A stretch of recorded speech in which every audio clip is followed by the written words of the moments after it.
Beau Bartlett with a statement win, somebody he lost to, I don't want to say convincingly, but Real Woods looked like he was in control of that match the last time they met, and it was 4-1, and this time Beau Bartlett gets revenge. And then there was Levi Haines, Mitchell Mesenbrink, just continuing to show, okay, you're doubting us, right? There's doubts around, and granted, I am not afraid to admit that I thought this one was going to be tough because Real Woods was coming off of an illness, a suspected illness that we heard about. He's still the reigning number one wrestler, even though he was, beat up in the match against Michigan. And that was somebody that you lost to, but now you exacted your revenge. So yes, I thought there was going to be that going into that matchup was going to be difficult. So let's start with Beau Bartlett, because I think that one was the most important because, like we said, Levi Haynes, a heavy favorite going into the NCAAs.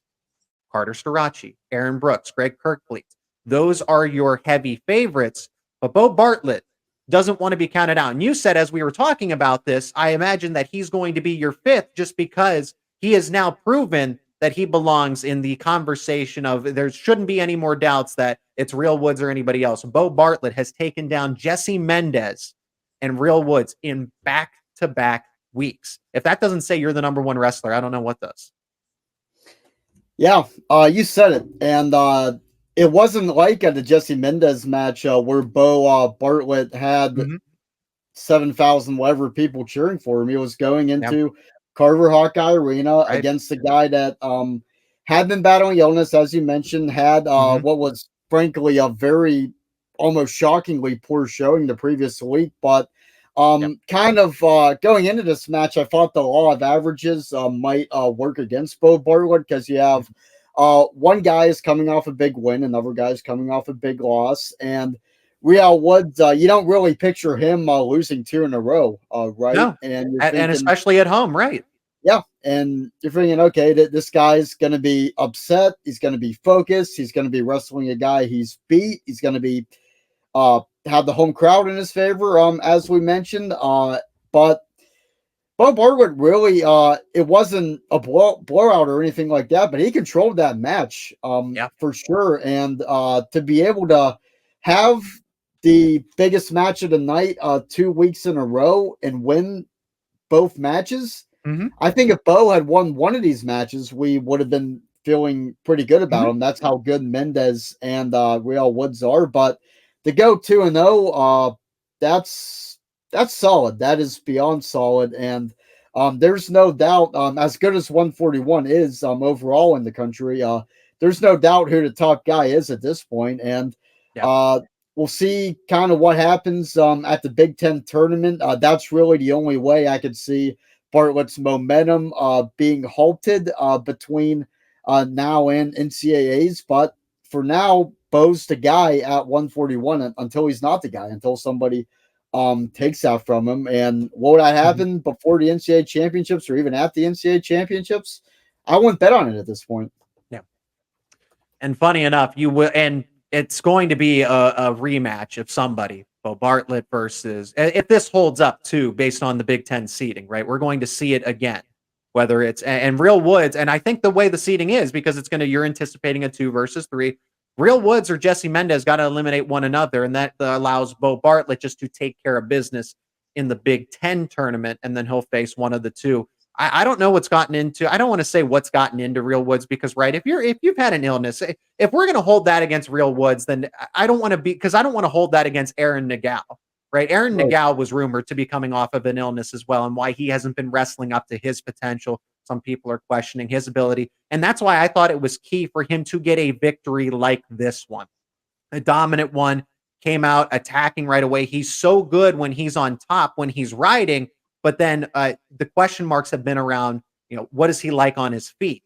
And tonight against Iowa, Aaron Nagao had a complete match, a complete bout in this case. And I think that in against the appropriate competition, we saw that for the first time truly this season. Yeah, and Nagao kind of had something similar last year at Minnesota. It wasn't a smooth year for him. You could look at it and say, okay, this was a true freshman who became an All-American, wrestled RBY tough twice. And that tells you it was smooth sailing, but it wasn't. He had issues with injury. And then it was around February where he caught fire, and Yeah. his first match of February, even though he lost last Friday, there were some good things there. He scored double-digit points. There was some good Right. offense, and tonight we saw that offense, but he wasn't giving. He literally gave nothing on the defensive end. He pitched a shutout, to use a baseball term, and Hmm. we've seen it with guys, as Zach, you mentioned, young wrestlers in particular.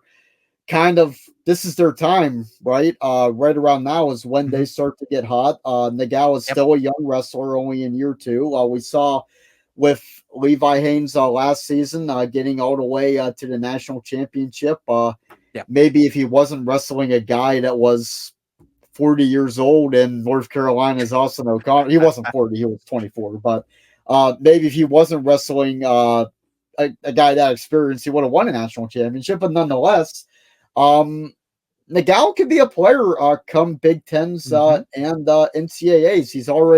He has the experience too of wrestling the number one guy both last year, Roman Barber Young twice, Yep. and this year, Ryan Crookham from Lehigh. He is the man to beat nationally at that weight class right now. And Nagao wrestled him. That was his first bout of the season. So this guy is battle tested. And I think he'll be a player come Big Ten championship time, man. We'll see what he does for the rest of this dual meet season as well. But if tonight's any indication, this guy is hitting his stride, and that's just more ammo for Penn State if that's indeed the case. Let's circle around to Levi Haynes at 157, and I thought it was important to throw Aaron Nagao in there just because he's close to that 141 class, and his bout was important. But Levi Haynes, kind of the same thing. He hasn't been dominating in terms of the scoreboard, right? He just continues survive and advance, protect that number one spot. And I think that's where Levi Haynes' game has changed this season because we discussed that the last time you and I did a show together, Joe, is the fact that Levi Haynes has now something to protect rather than to prove. But then there's still question marks of, okay, how dominant is he? Is he truly a number one, or can he be upset at any given point in time?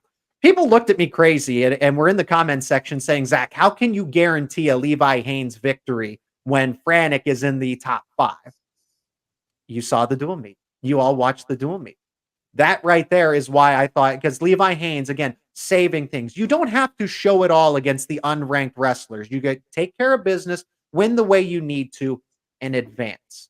People got to remember that this is a season long type of thing. But for Levi Haynes, complete match, complete bout against Franek. And that was a top five wrestler, a sixth-year senior. And Levi Haynes did that. Imagine, Joe, imagine telling, and I'm not saying that Iowa basically told him to concede, but imagine that the conversation was like, hey, look, don't give up bonus points or be careful of giving up bonus points here. That is how good Levi Haynes is. The fact that he did that to a top five, sixth-year senior wrestler in his weight class. Yeah, I think the biggest compliment, Zach, you could pay to a wrestler for his performance during a given match is making the other guy look like he didn't want to be there. Yeah. I saw that with Messenbrink at Michigan, and I saw that with Levi Haynes tonight. And I'm sure there's been many instances of that with Penn State wrestling this season, but Mhm. those are two that jump out to me right away. And Franek looked like he didn't want to be there. He got called Yeah. for a stall. It seemed like Haynes had most of the match. He had riding time. He got an early takedown. I got that riding time and just wouldn't get it up. There was no escape. And for Franek to uh be just that defeated in a top Mhm. five matchup in front of his home audience, Yeah. that was like a mercy rule type of deal in a high school football game. That's what it felt like. And Mm. it was just the timing was perfect for Levi Haynes because I don't think we were Right. the only two people talking about how he was winning but not dominating. Well, Yeah. tonight he won and he dominated, and I'm pretty sure that's got to be the highest ranked guy he has faced at this point this Yep. season. I mean, he's had some So good competition at this yeah, point, but like you said, yeah, a pure top five matchup between, but that's how large the gap is. I mean this when I say it. Levi Haynes looks unbeatable. And now that this class has gone through some changes, again, guys graduate and everything, right? They move on. And so this is Levi Haynes' weight class to lose.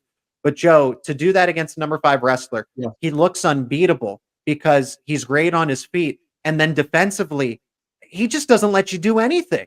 He does not let you do anything. So if Haynes can almost do whatever he wants. I feel like he has been holding back, not intentionally, right? But again, it's chess, not checkers. Do what you need to do to win. You don't need to prove anything to me. If you get a major decision against an unranked wrestler versus a tech ball, I'm not. So it's 11-0 instead of 15-0. I'm not going to sit and say, well, Levi Haynes. But in this case, he just came out there and broke Franek down, and that's why he's the number 1 wrestler in this class. But I think he is truly unbeatable at this point. And with everything goes, he should feel like one of the more secure ones to win a national title. Yeah, and it really makes me think of something Beau Bartlett said a few weeks ago. I think we talked about this quote last week, but when Penn State wrestles, especially on the road, it's very easy to fall into a trap because Penn State can look at any match just as another match, but any other wrestling team doesn't look at it that way. This is going to be Iowa's biggest home meet of the season. It's any team's biggest home meet when Penn State's on the road.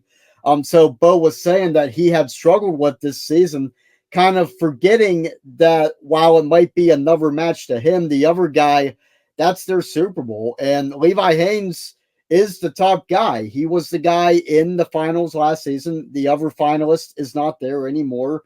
Everybody at 157 and in college wrestling knows he's the top guy in that weight class, and Franek knew it too. So this should have been the biggest meet of the year for Franek at this point, because if you beat this guy, now people are looking at you as this guy could be a national champion. But instead of that, it was an absolute slaughter. I saw no sense of urgency at all, and Levi Haynes made it that way. I don't think that had anything to do with him having the wrong mindset coming into the match. I just think Levi got that takedown, got on top of him, and that was it. It was just that was to use a UFC term. If we were given performances of the night for college wrestling dual meets, that would have been the performance of the night.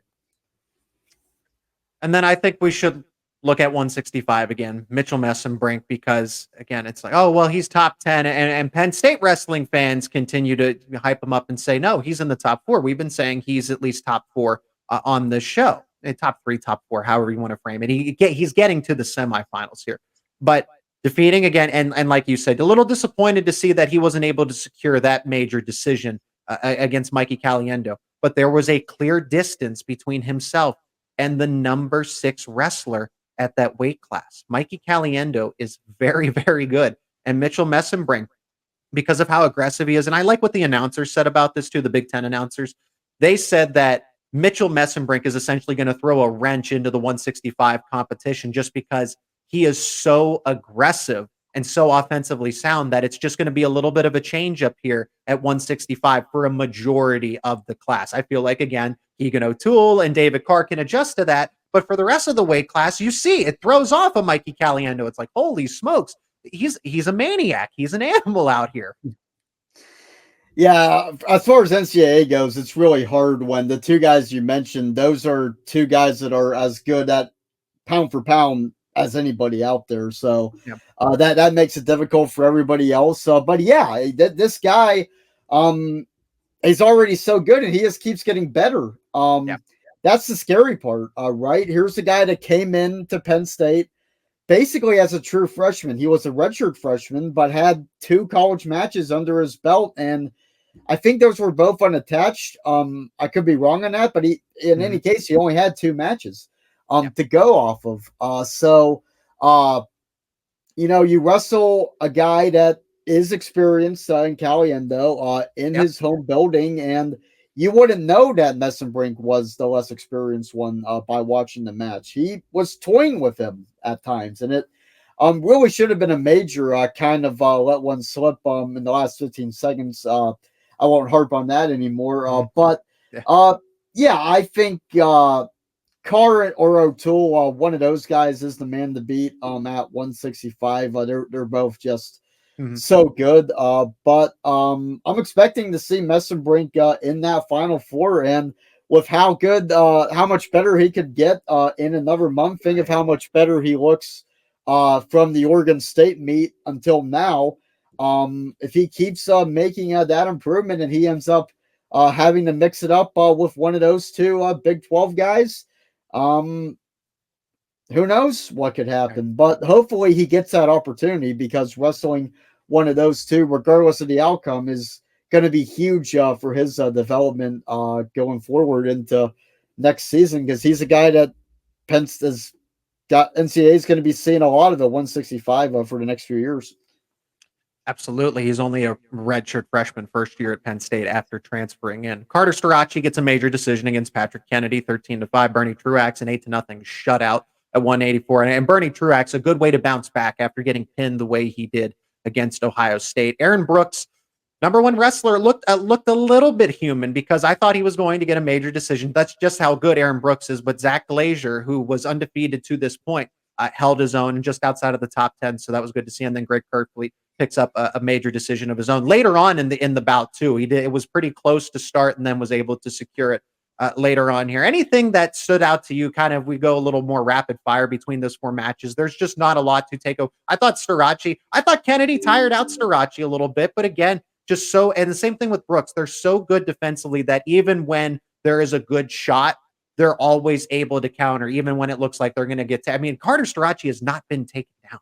Had not been taken down to this point. Yeah, I thought Srirachi looked better than he did last week against better competition. But aside from that, I mean, those guys are the heavy favorites to win a national championship. And then the fourth guy, Bernie Truax, he was wrestling. We didn't mention him. We didn't mention him enough. He's sixth. He's sixth. He could at 184 at least.